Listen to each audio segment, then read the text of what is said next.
যখন তুমি নিজের রক্তের মানুষের দ্বারা কষ্ট পাবে, তখন তুমি একবার নবী ইউসুফ আলাইহিস সালামের কথা মনে করো। তিনি কিভাবে নিজের ভাইয়ের দ্বারা প্রতারিত হয়েছিল।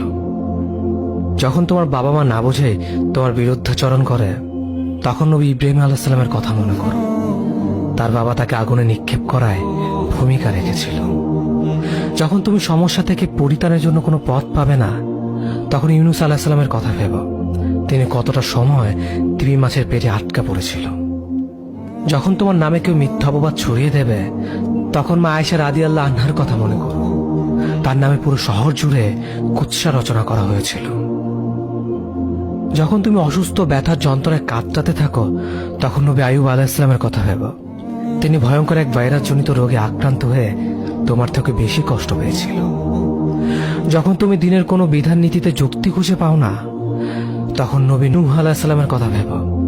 তিনি কোনো প্রশ্ন ছাড়াই মরুভূমিতে নৌকা তৈরি করেছিল।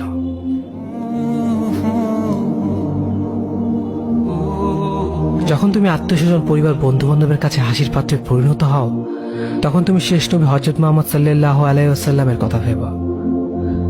রাসূল সাল্লাল্লাহু আলাইহি ওয়াসাল্লাম বলেছিলেন, সবচেয়ে বড় পরীক্ষা দিয়ে সবথেকে বড় পুরস্কার আসে। যখন আল্লাহ কাউকে ভালোবাসেন, তখন তাকে পরীক্ষা করেন, এবং যে এই পরীক্ষাগুলো মেনে নেয়, সে আল্লাহর সন্তুষ্টি অর্জন করে। আর যে অভিযোগ করে, সে তার ক্রোধের পাত্র হয়।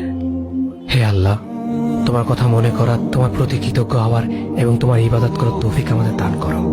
আমিন। যেভাবে তুমি সন্তুষ্ট হও, সেভাবে